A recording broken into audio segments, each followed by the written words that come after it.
พาไปแก้มือ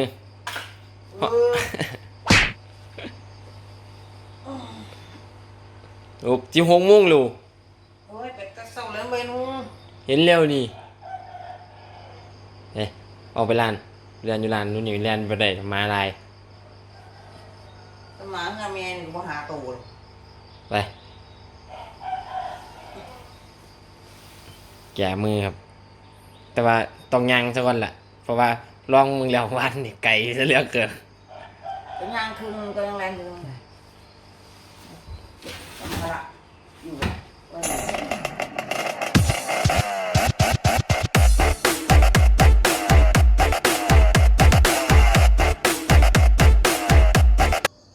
วันลานไปที่เรียบร้อยนะยายสาไปเซ็นระบายนี่มาเปลี่ยนสุดโอ้ยเกือบเมื่อนั้นใส่ไปฝนตกครับมีกินจังหน่อยใส่เกือบรอยยายสายครับได้กันฮอนเดนวะจิไปฮอนเดนวะเสาร์ปะวายมันก็เป็นตัวหอดกับบ่หอดเลยมันไปวันนี่บ่หวานเจ็บนี่ได้ปะยางได้อยู่ยางไปก็ได้เอาเหงือมันยังสัตว์ออกเหงือออกเหงือออกข้างวันเนี่ยยางตะละมือฝากอุดมโว้โว้เวอร์เอาไว้ยางน้ำร้านเลยก็แห้งแล้วยังหัวอุดรนะโว้โพดยางยังไก่เนี่ยปะไก่สะพานไปเขียดอุดรเนี่ยไปยังก่อนคือเอาละ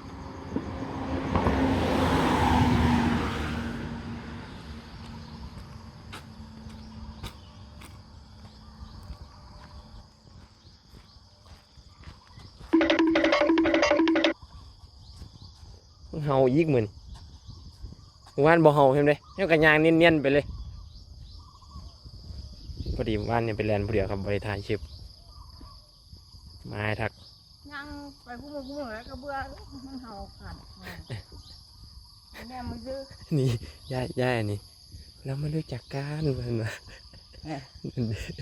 ก็มาบอกก็เพี้ยมนิดเดียวแล้วจะนั่งงานบอก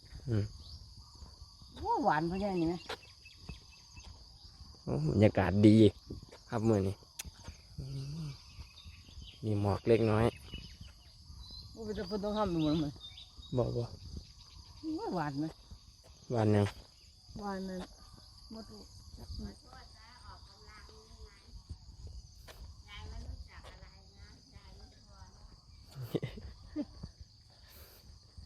พอดีว่าเพิ่นบ่อันนี้ครับเพิ่นบ่เตรียมไปเนี่ยรถล่วงให้เป็นบาปเขา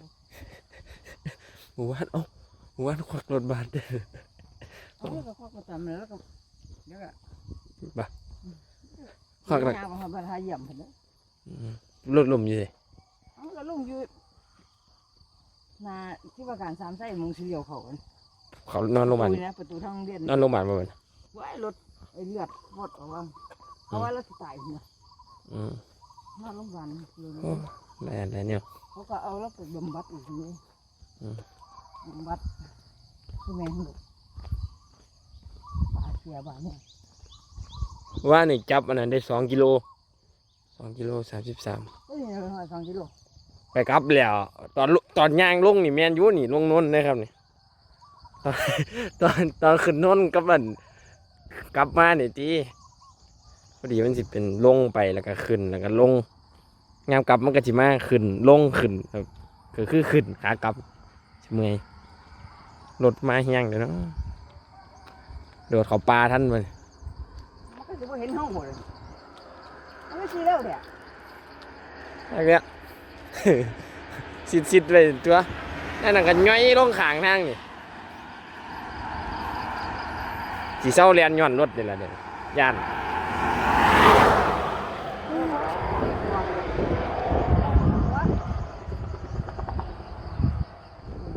นกกองเขาเห็นนกปะนี่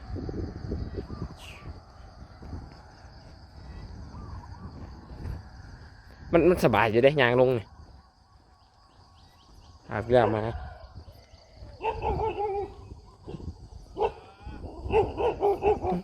แต่ละดันกระยามึงแล้วบุเจ้ากระทะบ่เฮาเลย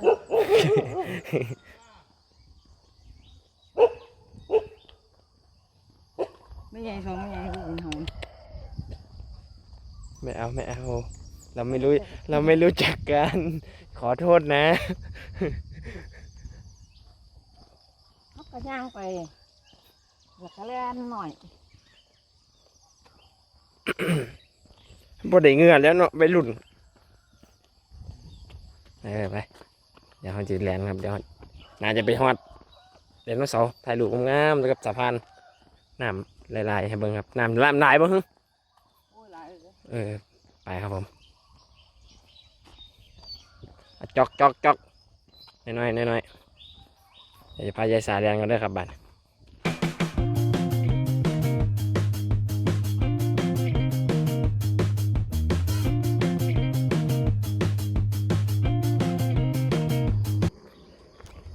นะ พวนแดนมาตรสามใส่โอ้ยายเหลี่ยมมุงได้แล้ว จะเสร็จแล้วเนาะไอ้ไงเหรอ อ้าวเล่นไหมเนาะ ฝาก500 เมตรเลย ดูสิยัง เอาพี่ยังพี่แดนล่ะบอกไม่เนาะพวกกาไหมเพราะว่ามันปลาเขาปลาหยาดสีเข้มจะไม่เข้มสีเข้ม ติดนี่เนี่ยเฮ้ย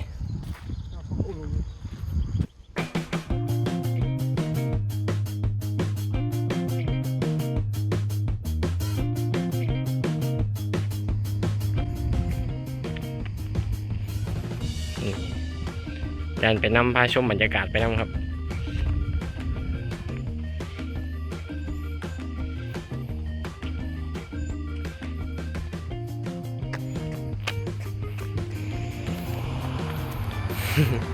เร็วลบรถก่อนเลยโ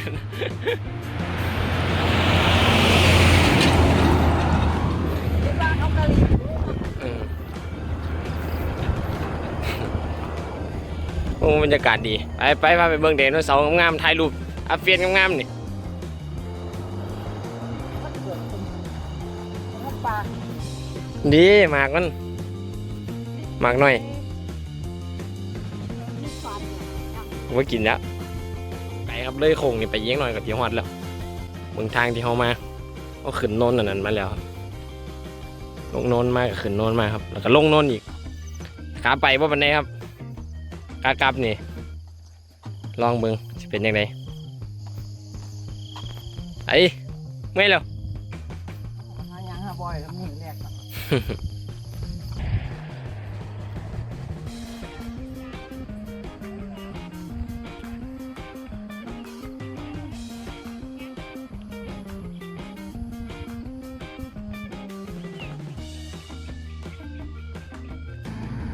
แมบหายไปเป็นไงบรรยากาศดีคือสิบเมื่อยบ่สิเหงื่อออกไป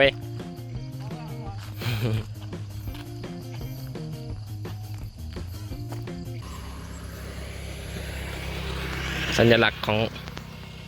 เมืองกาฬสินธุ์ครับโป่งล่างกับไดโนเสาร์ถ่ายรูปไหมเอางามอยู่บ่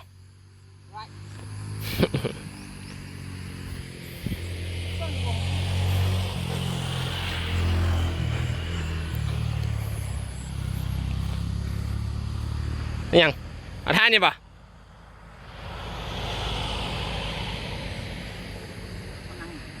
นั่งไง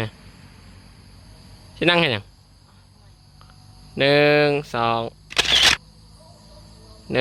2บอกไก่อะยืน1 2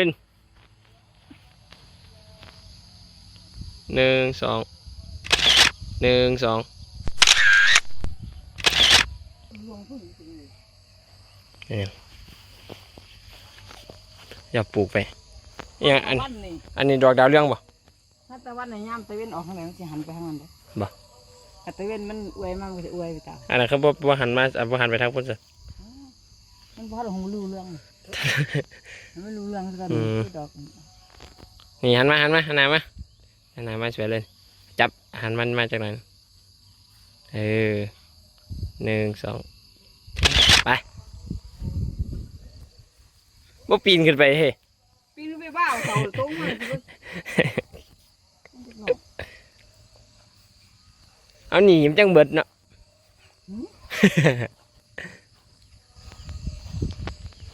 บ่จอนเนี่ยกินข้าวกินน้ำ เออก็เป็น กินมา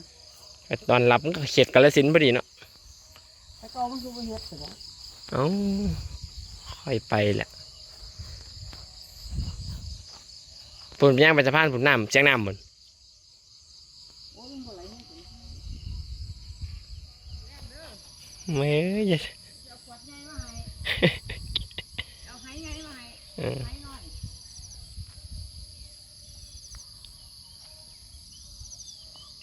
ย ตะไคร้ พวกบอกลาบแน่เดี๋ยวสิเอาไหใหญ่มาให้หรอก มาบอกบ่ถือก็บ่ให้เบิดก็ต้องเอามาให้ก่อนแล้วเนาะจังสิได้ บ่สิเมาสิกินนั่นบ่อันนั้นนั่นบ่ฝัน สะพานที่เขามาหาปลาครับคันปลาบ่ขึ้นน้ำบ่ไหลอันนี้ก็บ่มีคนมาเลยครับ ฝันบ่หา นี่ครับทางนี้แหละครับที่เขามาเบิ่งปลามื้อนั้นแต่ว่าน้ำเต็มแล้วครับอืม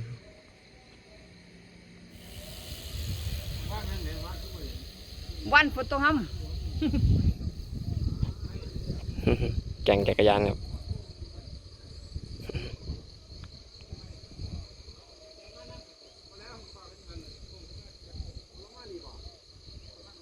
ฮะทำไมเพิ่งกระไดตัวเพิ่นขี่ปั่นไก่เนาะเพื่อจะปั่นไก่เขาจะบ่ได้ปั่นไก่เนาะเอาสิเลียนกลับได้อครับบาดนี้จะไปพ่อกันอยุลานหมดแล้วครับ ยอกไป นั่นไปถ่ายอยู่ลานแล้วนั่นสิไปเบิ่งว่าจังนาทีเวียจังสิฮอด โอ้ แต่ว่าให้บ่รู้ว่ามันสิเรียนได้อันนี้ไปได้เพื่อน สาวเดียวมาหอดดอก ฮะว่าเมื่อวานน้ำเช้าเดียวแล้วไปกลับนี่ยังหอดตลอดนี่ไปเหลืองๆไก่ไปเหลืองๆมานี่ เอาขึ้น กลับขึ้นตัวย่านโค้งมันหลุดไปเดี๋ยวมันจะจับเวลาว่าจักนาทีเวลาสิฮอด ไปให้เจ้าของน่ะหอดก่อน เด้อเห็นหมอก่อนอยู่แล้วมันบ่ได้เหงือเว้ยมันยังอยู่นี่ไปครับครับยายสาไกลๆอยู่พุ่นอันจะไปก่อนแล้วครับ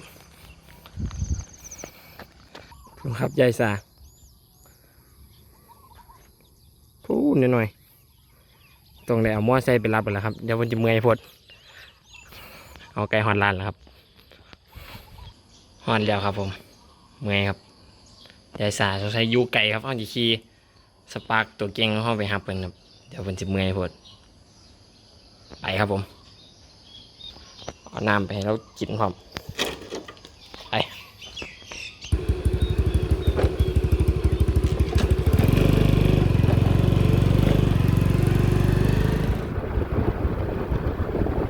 อันนี้ครับยายสาเบิ่งว่าเราจะไปน้ำเฮาบ่